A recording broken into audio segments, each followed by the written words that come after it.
السلام عليكم ورحمة الله وبركاته. اللهم صل وسلم وبارك على سيدنا ونبينا محمد صلى الله عليه وسلم. أنا قلت الصبح كده أعمل بقى القهوة بتاعتي وأعمل معاكم كده روتين سريع كده وأكلة سريعة برضو، ونفرز كده حاجتين كده هنشيلهم. يعني كانوا عندي في التلاجة وكانوا يعني موجودين، فأنا قلت أفرزهم معاكم. يعني مش تفريزات كتيرة ولا حاجة، يعني احنا بنفرز على قدنا. يعني مرة عملت معاكم الفلفل الألوان، ومرة عملت معاكم يعني حاجات تفريزات على السريع، فاهميني؟ عشان كل سنة وانتم طيبين بقى. يعني واحدة واحدة كده بنعمل استعدادنا لرمضان. هنا بقول لكم على الصابونة البلدي اللي انا بعملها. نفسي كده ابقى اعمل لكم باذن الله، انزل لكم طريقة الصابون اللي انا بعمله في البيت، اللي ما بقدرش استغنى عنه زي ما قلت لكم. بصوا، ممتاز. يعني انا مش بشكر فيه خالص، بشكر في نفسي بس بقول لكم. يعني هو يمكن يعني احلى كمان من العجينة اللي احنا جبناها ديت، اللي هي كانت العرض. هي العجينة قليلة قوي كمان وبتخلص بسرعة، بس يعني مش هدم فيها.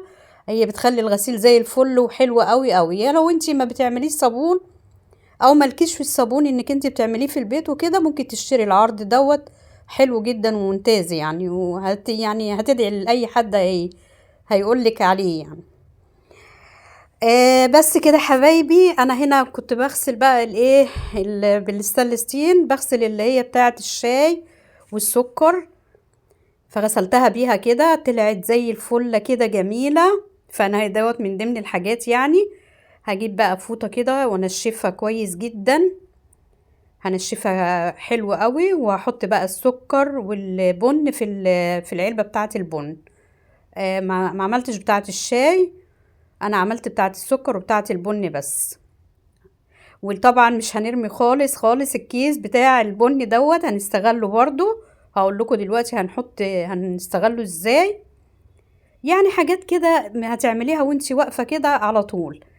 هنا بقى انا هعمل قهوة، بس عايزة اقول لكم ان القهوة فارت مني.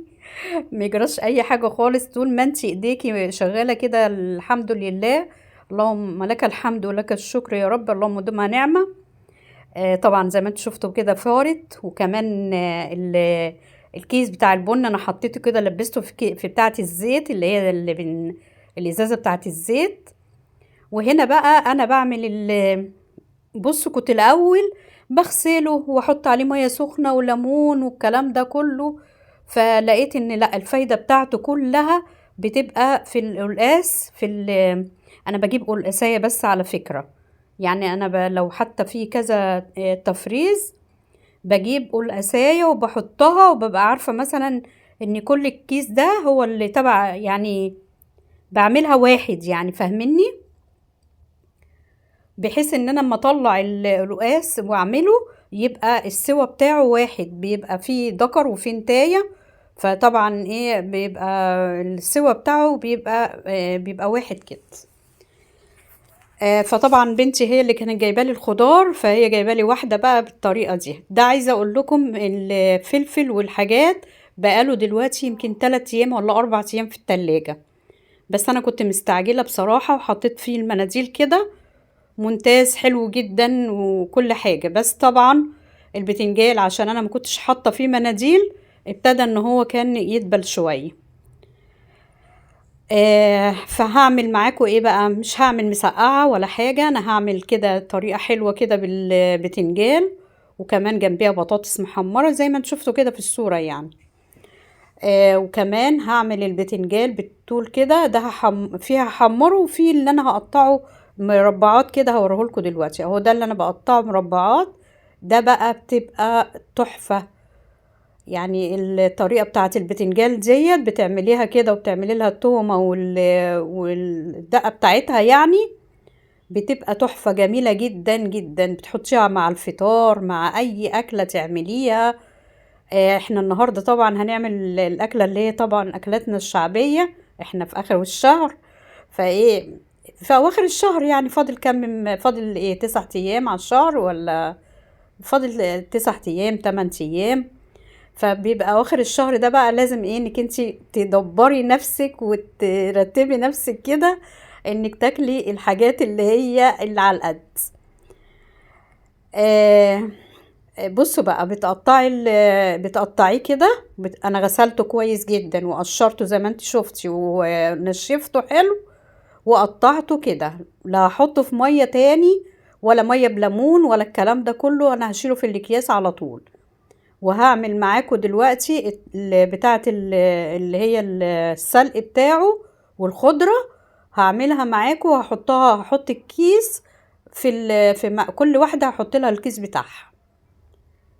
بس خلينا ايه خطوه خطوه كده مع بعضينا. انا مسرعه لكم الفيديو اهوت عشان ما تتضايقوش من طول الفيديو. والله العظيم، هو انا عملت الحاجات دي كلها الحمد لله يعني وانا واقفه كده، يعني ما كنتش لسه فطرت ولا اي حاجه خالص. انا يعني شربت القهوه، والقهوه دي بقى يعني ما انصحكمش بيها. هي بتسد النفس كده، بتخلي الواحد ما بيبقاش ليه نفس خالص ان ياكل. هنا جبت بقى السلق وغسلته كويس، بس برضو لسه يعني انا غسلت السلق كويس والخضره. في بقى حاجة تانية انا هغسلها بقى مرة تانية كمان بعد ما هقطعها، اللي هي السبانخ. السبانخ انا بحب اعملها بالراس بتاعتها دي، عشان الراس ديت هي الفايدة فيها، وفي نفس الوقت كمان خشوا بقى اسألوا كده على فوائد السبانخ واهميتها يعني في الاكل. وطبعا الراس ديت بتديلها طعم كده سكر كده وبتخليها زي العسل. وبرضو بتتعمل لها على فكرة دقة، بس احنا هنعملها بقى بعد كده ان شاء الله لما نيجي نسويها يعني. حتى لو هنعملها من غير لحمة ولا من غير اي حاجة خالص بتطلع تحفة. انا هنا بقى عملت ايه، حطيت السلق والخضرة بتاعت القلقاس، حطيتهم في صينية في طاسة، وحطيتهم على البوتاجاز لحد ما تشرب المية بتاعتهم. حطيت حبة مية صغيرين وقفلت عليهم، حبة مية صغننين قوي يعني لحد ما يتشربوا كده المية، ما يبقاش فيه مية خالص. تمام، هتشوفوهم دلوقتي برضو. وهنا بقى قطعت السبانخ، والسبانخ دي طبعا هتتغسل بقى تاني كويس قوي، مع اني غسلتها ونزلت الرملة منها، بس بيبقى فيها والله بيبقى فيها رملة برضو مهما كان، فلازم تغسليها كويس قوي يعني كذا مرة كذا مرة تغسليها كده حلوة قوي. انا فيها حتت دبلانة، الحتت اللي دبلانة دي اللي هي جت عند التلاجة في الظهر، واخدين بالكم؟ يعني الحتة اللي بتبقى دبلت دي، انا ما كنت لفاها في فوطة، فكانت الحتة جنب في الظهر بتاع التلاجة، فتلجت فعملت اللي هي ان هي يعني دبلانة كده. خلاص غسلته كويس قوي على فكرة، مش غسلته بس كده وخلاص، لا غسلته كويس جدا جدا ونشفته، وهحطه في اكياس بقى كده. بصوا يعني بحاول على قد ما اقدر ان انا اطلع منه الهواء. ليه بقى؟ ان شاء الله السبانخ دي اول ما هطلعها من الفريزر هكون حاطه الصلصه بتاعتها على البوتاجاز، واروح حطها على طول. وبرضه هتتعمل لها التقليه بتاعتها، الطشه بتاعتها كده بتبقى جميله. هنا بقى انا هاخد اللي هي بتاعه القلقاس، السلق والخضره. الخضره بقى عباره عن كزبره وشبت، وبرضو نفس الحكاية السبانخ برضو بيتحط فيها كزبرة وشبت. تمام. بصوا بقى انا بعمل الاكياس ازاي، بحطها كده في قلبيها. اول ما هطلع القلقاس واحطه في الشوربة، هروح محمرة سمنة، واروح حاطه فيها اللي هي بتاعت القلقاس، واروح حاطه فيها توم وكزبرة. تمام. انا بوريكم اهيت ان هتفضل فيها كده، بس اهم حاجة يعني حاولي على قد ما تقدري خلي الهواء يطلع منها، ما يبقاش فيها هواء وبس. هو كل كيس مثلا اكله كده يعني طبخه يعني. انا اللي بحب القلقاس قوي، وبحب السبانخ جدا جدا جدا، والفاصوليا، واحب عندي عيالي يعني ملهمش في السبانخ قوي، بس هم بيحبوا القلقاس. فالخضرة اللي انا بقولك عليها ديت هي دي اللي هنعملها ان شاء الله بعد ما نعملها بقى مرة تانية، واوريكي انا بعملها ازاي، بتطلع تحفة وجميلة جدا. وما بيتغسلش القلقاس، ما بنغسلهوش خالص. والدتي الله يرحمها كانت ما بتغسلهوش، وانا ما كنتش بحبه ان هو ما بيتغسلش، بس طلع ان الفايدة كلها في ان هو إنه اهم حاجة ان هو ما يتغسلش. هنا بقى انا كنت حطيت البتنجال ده شطفته وحطيت عليه ملح وسبته لحد ما اتصفى برضو، وحطيته في الطاسة كده. هنا بقى اللي انا بعملها دي، بصوا لقيت كام واحدة برضو من اللي هي الطويلة، اللي هي قلت لا حرام ان هي هتقعد، لو قعدت هتبوظ. فانا رحت مقطعاهم غسلاهم برضو، مقطعاهم وحطاهم معاهم. بصوا بقى حطيت فلفل حامي، وفلفل ده طلع نار ومولع جدا، حامي جدا، فحذروا من الفلفل الايام دي. انا افتكرته زي الفلفل العادي يعني. حطيت حتة تومة كده حلوة، وحطيت التوابل كمون وبابريكا وملح وفلفل اسمر و7 توابل. مش عارفة انا حطيت ال7 توابل دي ليه، ملهاش لازمة. فهو كفاية قوي الملح والكمون والفلفل هو بس كفاية كده يعني. طبعا انا عم مفرزه ليمون، وانا هحط كده ليمون بعد ما بقى احط الدقه كده، وده تتشرب خالص. لما تتشرب خالص دي بقى من غير ولا نقطه زيت، بس في الاخر خالص عشان اديها لمعه كده هحط لها زيت بسيط كده. انا حطيت الدقه، وبصوا ريحتها كانت فظيعه والله، ريحتها كانت جميله جدا. انا غسلت هنا البطاطس وهقشرها كده، وبعد كده هشطفها تاني بقى واقطعها واعملها صوابع. هحمر البطاطس جنب البتنجان المقلي اللي احنا هنعمله. تمام. حطيت حبة ملح، وهنا ديت كنت حاطه عليها ملح برضو عشان تتصفى. وهنا بحط بقى الليمون اللي انا بقول لكم عليه.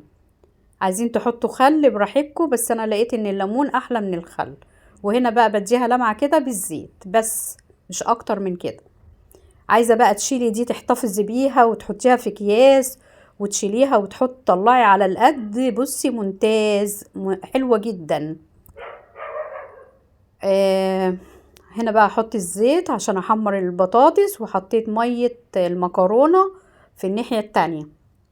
يعني ايدي كده الحمد لله يعني شغالة هنا وهنا، فعشان تخلصي اوام لازم تعملي كده. وكمان كنت بغتسل واروح اغسل المواعين، يعني انا بعمل الحاجات دي كلها وبغسل المواعين عشان ما يبقاش ورايا مواعين. هنا فضيت بقى المكرونة، وحطيت حتة تومة، وحطيت طماطم متقشرة ومتقطعة كده زي ما انتوا شايفين، وحطيت من الدقة اللي هي بتاعة البتنجان. معلش انا اسفة جدا ان انا بتكلم بسرعة، علشان انا بس عشان الفيديو ما يتوهش مني، وبوصل لكم كل حاجة يعني. هحمر بقى البتنجان، وهنا بحط فلفل اسمر وملح بتاعت التوابل دي، اللي هي مش بتاعت التوابل، اللي هي الملاحة، حاطة فيها فلفل وملح. الفلفل والملح دول بقى على طول كده لازم يبقوا موجودين. ليه؟ علشان مثلا لو عملتي بيض، حطيتي مثلا بطاطس كده وحطيتي عليها ملح وفلفل. انا كنت الاول بعمل دقة وبخليها عندي على طول، بس العيال ما بيخلوهاش، بيروحوا واخدينها، بيخلوهاش عندي والله. بقلب بقى كده. وهنا عايزة اقول لكم ان انا هشيل في كيس علشان العلبة، بحط في كيس كده اللي هي اللي انا هنحط على القد، يعني هحط على القد مش هحط كتير، والتاني الباقي بشيله. وهنا الفلفل بقى بحمره، شايفين؟ انا بس هغطيه كده عشان ابقى اوريهلكوا بس ان انا هشيله ان شاء الله لوحده. وخلصت الاكله كده على طول، وكانت اكله سريعه واكله سهله جدا، والله بقى غدا وفطار مع بعض. طبعا بخلاف بقى ان انا الظهر بيأذن بروح اصلي يعني كده، فاهمين؟ بس ما جيتش الحمد لله، ما وصلتش لحد العصر يعني، عشان انا مبتديه في الشغل من اساسا من الساعه 9، فما وصلتش.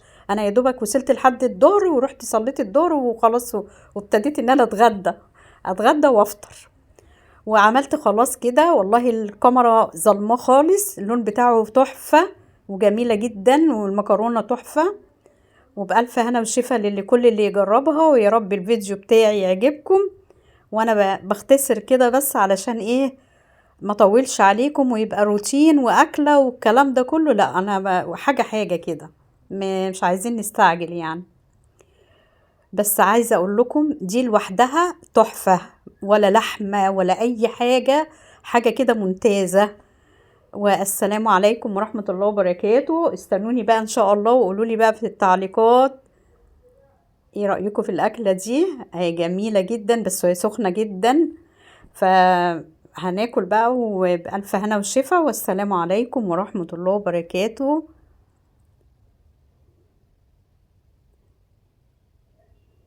ألف هنا وشفا، مش عليا يعني، ليكوا، وبطاطس كمان.